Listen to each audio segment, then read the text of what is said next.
What's up, you guys? Welcome back to the channel, welcome back to another video, and welcome back to Vic Drives. And welcome to a new series on the channel that I like to call Then and Now, where basically I will take older generations of vehicles and compare them to the brand new latest tech versions that are out available for you to purchase today. And now obviously I only have the then here, but I will try to do a virtual version of the now vehicles because I kind of want to see how that would go. And I mean, it's not like I have any big plans with virtual car reviews or anything coming up anytime soon, so I figured I'd give it a shot. Anyways, I'm hoping that this will be interesting because I think it'd be interesting to see how kind of technology and development of vehicles has progressed over the course of time, and I figured you guys would find it more interesting than, you know, just a typical car review. Maybe not, I'm not sure, but any feedback is welcome. As always, if you enjoyed the video, then definitely be sure to leave it a like to kind of help me with the YouTube algorithm and kind of get my content out there so other people can see it as well. Comment down below and, you know, let me know if there are other comparison videos like this that you would want me to do. Considering doing one on my dad's Lexus, because it's only 10 years old, but there have been a few changes that Lexus has made that I kind of like.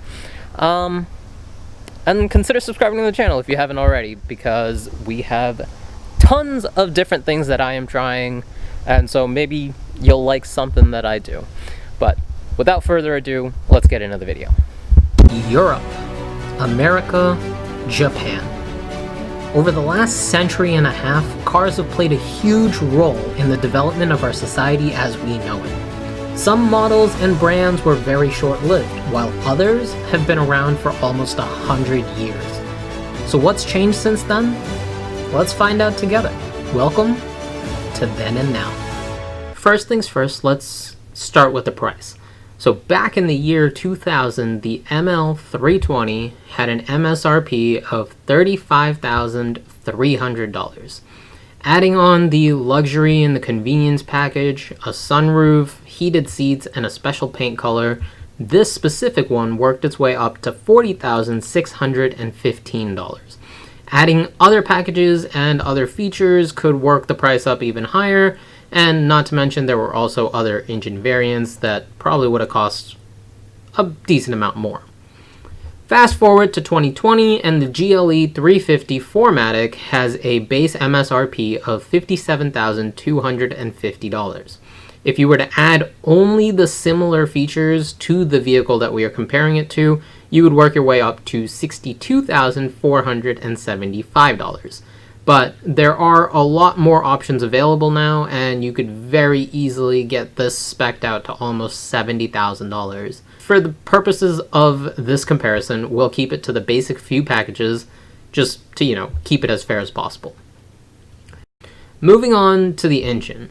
Back in 2000, the ML320 came with a V6 engine that made 215 horsepower and 233 foot-pounds of torque. So now, like I said before, you had other engine variants such as the V8 ML430, which had a 4.3-liter V8, as well as an AMG-tuned ML55, which had a 5.5-liter V8. Both of those obviously made more power, but, you know, the 3.2-liter V6 was considered the base model that most people would go for. Anyways, today, the GLE 350 comes with a turbocharged 4-cylinder engine that makes 255 horsepower and 273 foot-pounds of torque. Similar to back in 2000, there are multiple engine options, including a straight 6 turbocharged engine, but all of these new engines, I should say, are augmented with something called EQ Boost, which effectively is a small electric supercharger. And what this does is provide you with a little extra electric boost to supplement the engine until the turbo picks up, which effectively eliminates turbo lag. Now, I haven't driven this particular variant of the GLE, but what I can tell you is that for a vehicle of this weight, 255 horsepower is not a lot. If you do end up springing for that extra $5,000 to move up one trim level, you can get the GLE 450, which sports the inline 6-cylinder engine with the EQ boost that makes 362 horsepower and 369 foot-pounds of torque, which is far better in my opinion. Now, as far as storage space goes, I wasn't even expecting this to be a competition really. Although the ML basically created this entire segment of crossovers, it still looks more like a full-size SUV than it does, a modern-day crossover.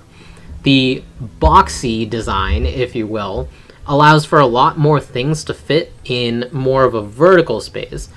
With the second row still up, the ML320 has a cargo capacity of 40.4 cubic feet. Knock down the 60-40 split second row, and you can double that space to a whopping 81.2 cubic feet. However, in an effort to make the vehicles look more sleek and give passengers more legroom, the crossover segment has actually gotten shorter and has lost some space. So despite having a 6-inch longer wheelbase, the GLE 350 with the seats up only offers 33.3 cubic feet, but when you do knock the seats down, this doubles to a respectable 74.9. Now, this is more than satisfactory for most people. The number of times that you need to fully pack your vehicle to 74.9 cubic feet is pretty rare, so I wouldn't worry too much about it.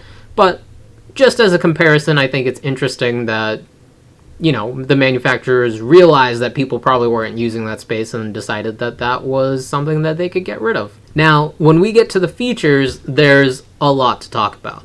Mercedes has always been known to be ahead of the game when it comes to tech, and the ML was no exception.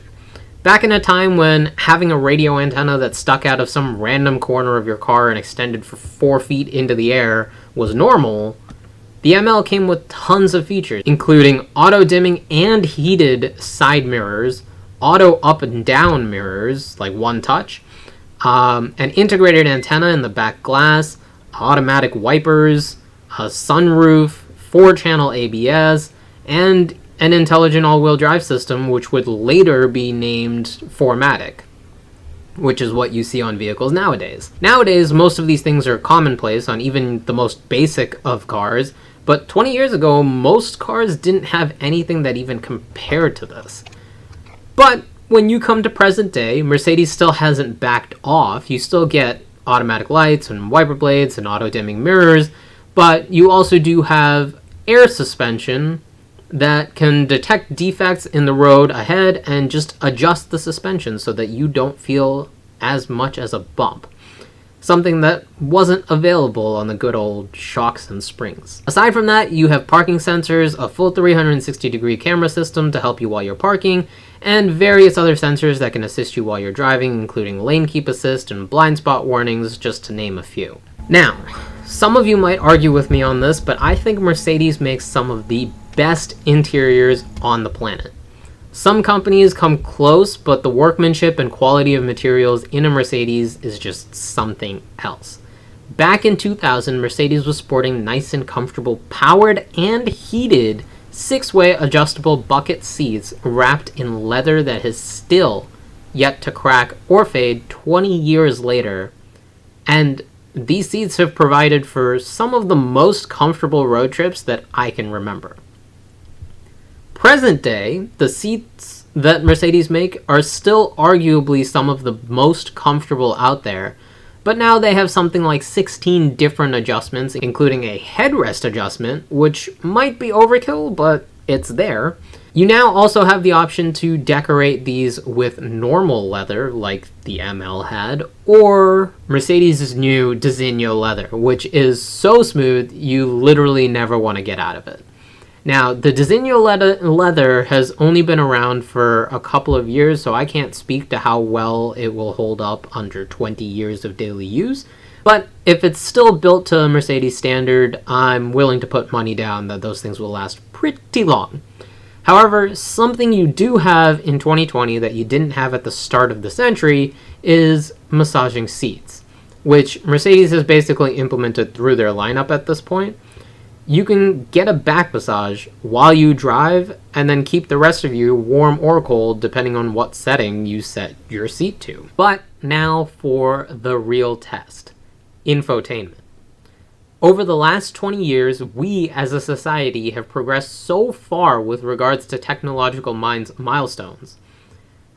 Back when the ML was first released, the iPhone didn't exist, nor did Facebook or Instagram or Twitter. Tape decks were still a thing and CDs were just starting to come out. The idea of a phone that could connect to the internet and play music was unheard of.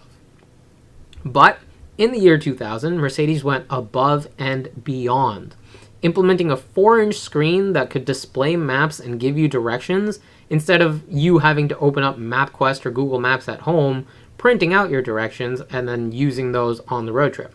Well, that screen not only exists, but it also pops out and gives you access to your tape deck and CD changer if you opted for it at the time. A built-in phone and dial pad so that you could call your family or friends from your car to let them know that you were on your way. Fast forward 20 years and now you have a voice assistant in your car that can do all of those things for you with just a simple voice command.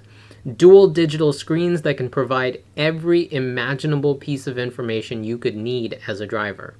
And an infotainment screen that effectively mirrors this supercomputer that you carry around in your pocket.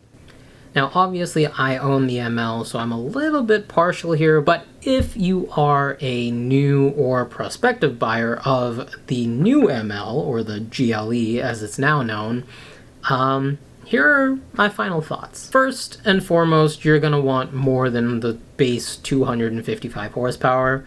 From my experience, the 215 horsepower that the ML has is nice. Like, it's not slow, but at the same time, had we gone with the 430 or the 55, it would be substantially faster and would be able to keep up with even modern day vehicles that, have more power. However, these are heavy vehicles, so having that extra bit of power there might not be a terrible idea. I would recommend that you drive the 4-cylinder as well as the inline-6 with the EQ boost. See what feels better to you, see what you're comfortable with, and then use that to make your decision. The rest of the vehicle is essentially the same. It's literally just the engine that would change. Everything else is basically identical through the entire lineup until you get to the AMG stuff. As far as features go, like I said, they're basically all the same through the lineup, but if you think about it, going back 20 years, the ML was pretty well spec'd 20 years ago, which should give you the confidence if you were buying one today that you're getting a pretty good deal. Come 20 years from now, maybe there won't be a whole lot of change. Maybe there will be some things that are outdated, like a car phone or a tape deck. But we don't know what's coming in the future, so as long as you're happy with what you have for the time being, for as long as you own the car, I don't think there will be any issues. Plus, it's a Mercedes-Benz, so you know it'll be comfortable. And really, then your only determining factor is how long you want to keep the car. Anyways, moral of the story is that 20 years later, the ML is still holding up pretty well, and, it's not at the level that the GLE is, obviously, because after 20 years, you would probably want a little bit of an improvement, but overall, pretty satisfied with my family's purchase, and if you were to buy the new GLE, I'm pretty sure you'd be pretty satisfied with your family's purchase. Alright, and with that, that's the end of the video. So, as always, if you enjoyed the video, definitely be sure to leave it a like, subscribe to the channel if you haven't already, leave a comment down below and let me know if there are other comparisons that you would like to see. There are a lot of cars out there, but, if you guys have a preference, then I will definitely tune to those before I go on with my own ideas. And, yeah, with that, I'll catch you guys in the next one. Peace.